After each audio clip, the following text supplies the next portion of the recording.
జై శ్రీరామ్. మహబూబ్ నగర్ జిల్లా జడ్చర్ల కావేరమ్మపేటలో ఉన్నటువంటి 400 సంవత్సరాల వయసు కలిగినటువంటి పాలాది వంశస్థులు నిర్మించిన శివాలయంకి ఎదురుగా ఉన్నటువంటి గచ్చుబావి దగ్గర మనం ఉన్నాం. ఈ గచ్చుబావి పరిరక్షణ కోసం గత నెల 30వ తేదీన జైపాల్ అనే యువకుడు పిలుపునివ్వగా అప్పటి నుంచి స్వచ్ఛందంగా ప్రకృతి పరిరక్షకులు అందరూ వచ్చి ఇక్కడ పనిచేస్తున్నారు. ఈ గచ్చుబావి మొత్తం క్లీనింగ్ ఆల్మోస్ట్ అయిపోయే స్టేజ్లో ఉంది.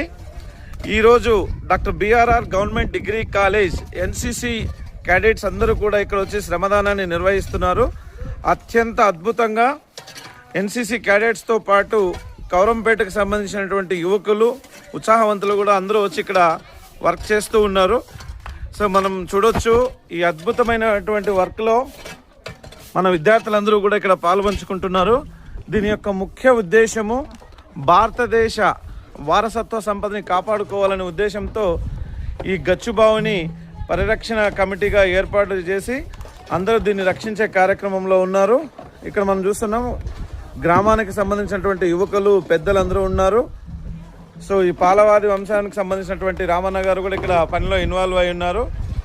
సో మనం అందరం కూడా ఈ వారసత్వ సంపదని కాపాడుకోవడంలో చేయి వేద్దామని పిలుపునిస్తూ జై శ్రీరామ్.